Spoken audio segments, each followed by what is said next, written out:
Using blocks to visualize formula. Here we see what would be the blocks for the metals. Groups 1, 2, 3 and 4. Valencies 1, 2, 3 and 4. The idea being that each block represents 1 in valency. So for group 1, they're 1. Group 2, they're twice the size. Group 3, they're 3 times the size of group 1.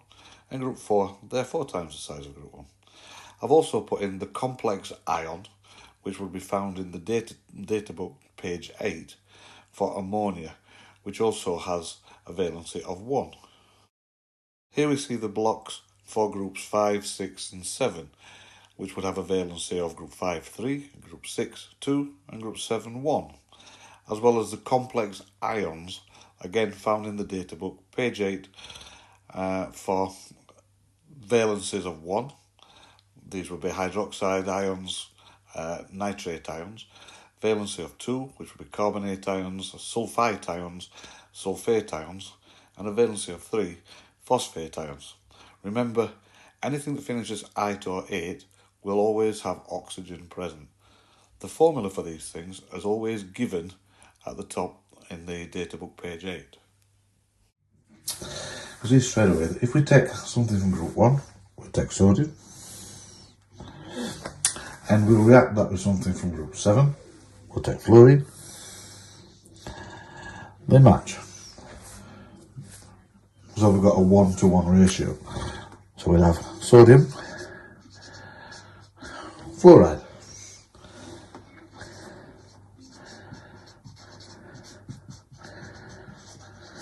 Okay. Again, we'll take something from group 1.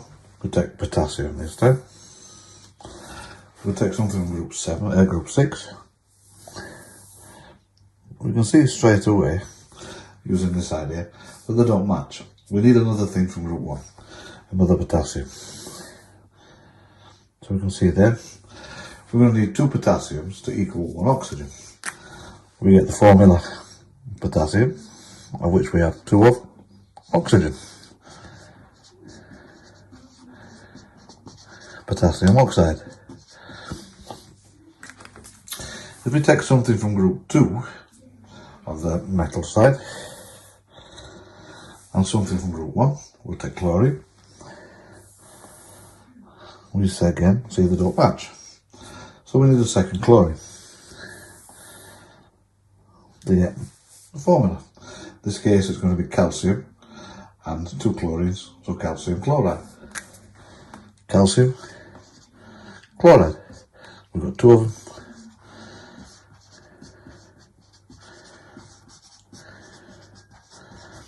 Okay, for something a bit more complicated, say aluminium oxide, you take an aluminium, okay, put an oxygen in, see they don't match, so need some more oxygens because we've still got some aluminium left over. Alright, again, now we've got some oxygen left over, so we need to add another aluminium. Okay. Again, that leaves us with some aluminium left over, so we need another oxygen. Giving the formula Al2, 1, 2, or 3, 1, 2, 3.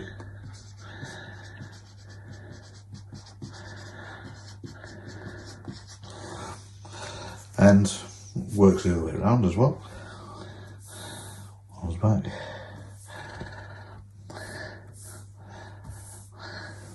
We get a nice formula, calcium nitride. Calcium, 1, 2, 3. Nitride, 1, 2.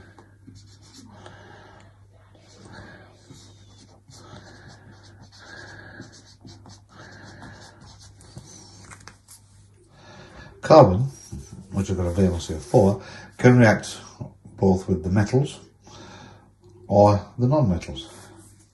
So I put carbon into the middle here, and I want to react that with oxygen. See straight away, we're going to need 2 oxygens. carbon dioxide. We want to react it with sodium. 1, 2, 3. I don't have another one printed off, but we throw potassium in there. We've got 4. So we'll have sodium carbide. Okay. This helps to show where the formulas come from. And we're matching things up. You'd also expect to be able to look at the formula using complex ions. These are ions with more than one type of element in it. These are things, the material that finishes ites or eights. Okay? And you expect to be able to know how to use for positive ions, which are going to be ammonium, and the negative ones, which would be nitrates, hydroxides, which would be a valency of 1, carbonates, sulfites, sulfates, which would have a valency of 2, and phosphates, which have a valency of 3. The formulas are actually given, page 8 of the data book, on the small table at the top. If we want the formula for ammonium chloride, we just do exactly the same. We've got 1 ammonium, 1 chlorine. You can see there the formula for ammonium chloride, which is going to be NH4, that's ammonia, chlorine. If we wanted the formula for sodium hydroxide, take sodium, take a hydroxide, same idea, sodium Na, hydroxide OH. Gets complicated if we have more than one of the complex ions. So if we wanted calcium hydroxide, we'd take our calcium, we'd take a hydroxide. We can see straight away we're going to need another hydroxide. So we get with the formula there of calcium hydroxide. But so we've got 2 hydroxide groups there, we put that into brackets. Okay.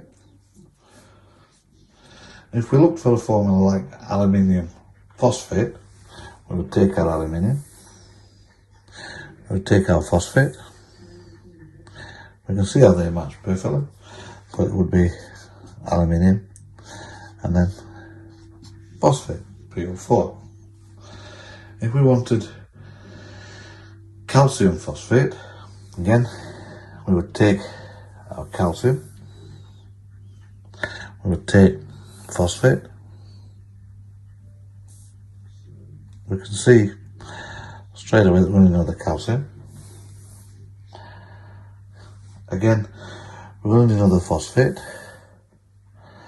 and we're going to need another calcium, like that. I'll do it to the right size, magnesium enough. And we can see, again, we've now got the formula. We have 1, 2, 3 calciums, and we've got 1, 2 phosphates. But because we've got to tell everybody that that is a phosphate that we've got there, we put it in brackets and put the 2 on the outside. The ammonium ion, the one that's in light grey, can behave like it's a metal, like the ones that are black, and we being a positive ion, and react with some of the other complex ions. So if we wanted ammonium sulfate, we'd take an ammonium, we'd pick up a sulfate ion, and we can see, doesn't match, we need another ammonium. Okay, and we can see that they match. So we've got ammonium, sulfate, again, the formulas for these are in the data book, but we've got 2 ammoniums, so the brackets go around that, ammonium sulfate. And this works as a system.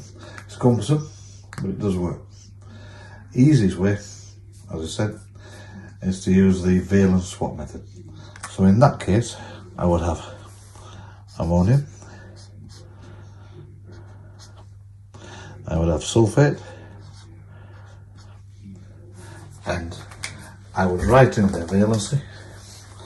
The valency for ammonium is 1 from the data book. The valency for sulfate is 2. Okay, and I would then cross those over. So that goes down to there. That goes down to there. We've got 2 of. We've got 1 of. We don't put 1s in. Okay.